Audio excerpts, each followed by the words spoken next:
Toutes et à tous, j'espère que vous allez bien. On se retrouve aujourd'hui pour la 19e journée de la Ligue 1, mais surtout la dernière journée de cette année 2021. Alors, petite question, qu'est-ce qui vous a surpris, que ce soit en bien ou en mal, pour ce début de saison du côté de la Ligue 1?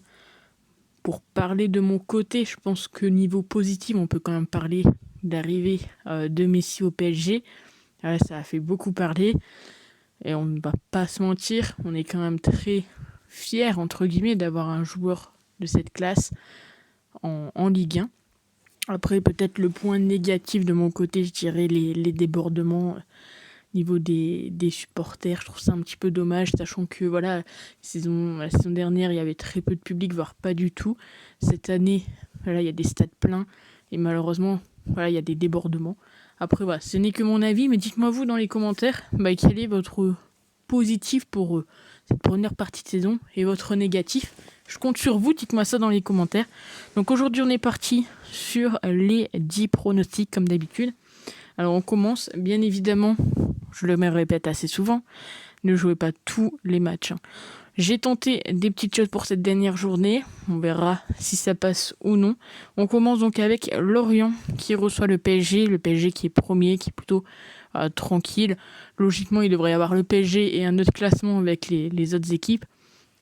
Ils sont sur 3 victoires d'affilée pour le PSG. Du côté de Lorient, c'est compliqué. 8 défaites d'affilée. On sait qu'entre les deux équipes, très souvent, le PSG marque en premier. Donc je suis parti sur la victoire logique du PSG et le PSG marque le premier but, c'est côté 1,43. On passe au match de Marseille contre Reims. Donc l'OM est actuellement deuxième en sachant qu'ils ont un match en retard, mais ils ont toujours quand même pas mal de points de retard sur le PSG, et derrière eux, il n'y a que on a Rennes avec 31 points, Nice avec 30 points. Donc je vois bien la victoire quand même de Marseille contre cette équipe de Reims qui est un petit peu en difficulté, même si sur les 5 derniers matchs, ils ont exactement la même forme que Marseille, mais je vois quand même Marseille s'imposer sur ce match. Lyon contre Metz, les Lyonnais qui ont un petit peu de mal ces derniers temps. Donc ils vont jouer contre Metz qui est actuellement 18e.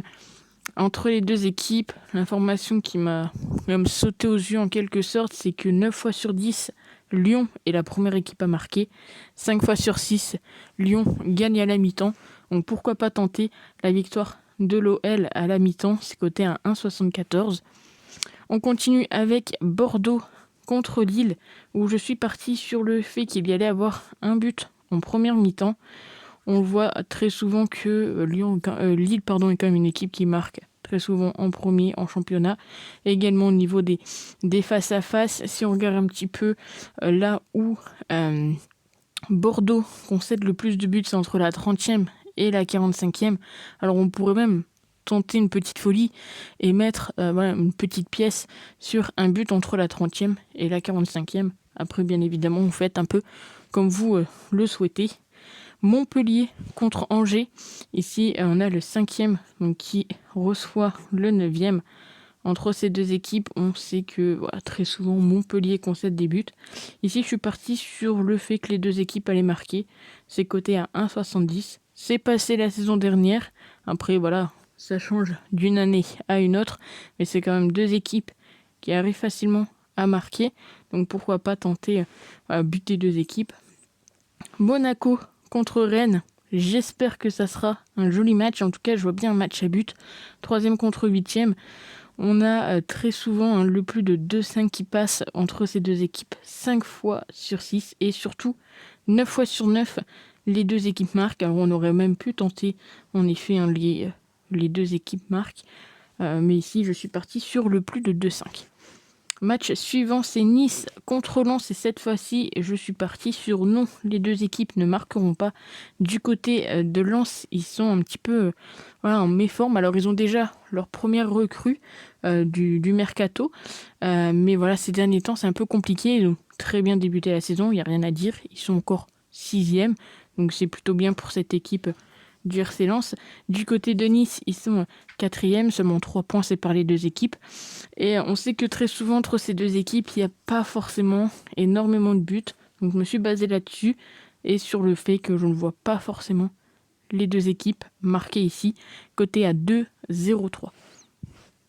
On continue avec Clermont contre Strasbourg, où je suis parti sur Clermont ou nul et le moins de 3,5. On sait qu'entre ces deux équipes, il y a un petit avantage pour Clermont. Voilà, sur 6 confrontations, il y a 2 victoires pour Clermont, 3 matchs nuls et seulement une petite victoire pour Strasbourg. Et puis surtout le fait qu'il n'y a pas forcément beaucoup de buts entre les deux équipes. Clermont qui est sur 4 matchs en défaite contre Strasbourg et 4 fois sur 5 on a le moins de 2,5. Donc Clermont au nul et le moins de 3,5. Ça peut être intéressant à tenter. Saint-Etienne contre Nantes, je suis parti sur le fait que les Nantais allaient gagner mais rembourser ces nuls qui est quand même une cote à 1,96.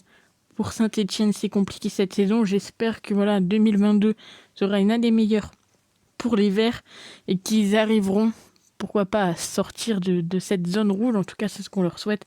Bon, là, ils vont jouer contre Nantes.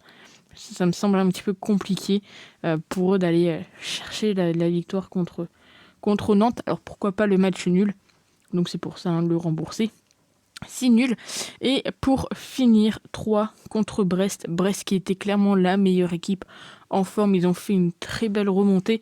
Ils sont actuellement 12e. 6 victoires, 6 nuls, 6 défaites. 3 sont 17e.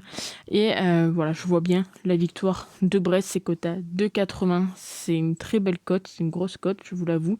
Mais voilà, pourquoi pas la tenter. Donc je vous remontre tous les pronostics. Donc n'hésitez pas à me dire dans les commentaires quel a été votre positif et négatif pour le début de la saison de Ligue 1 et à me mettre également quel pronostic vous tente le plus. Et puis nous, on se retrouve très vite pour une nouvelle vidéo. Prenez soin de vous et à très vite. Ciao.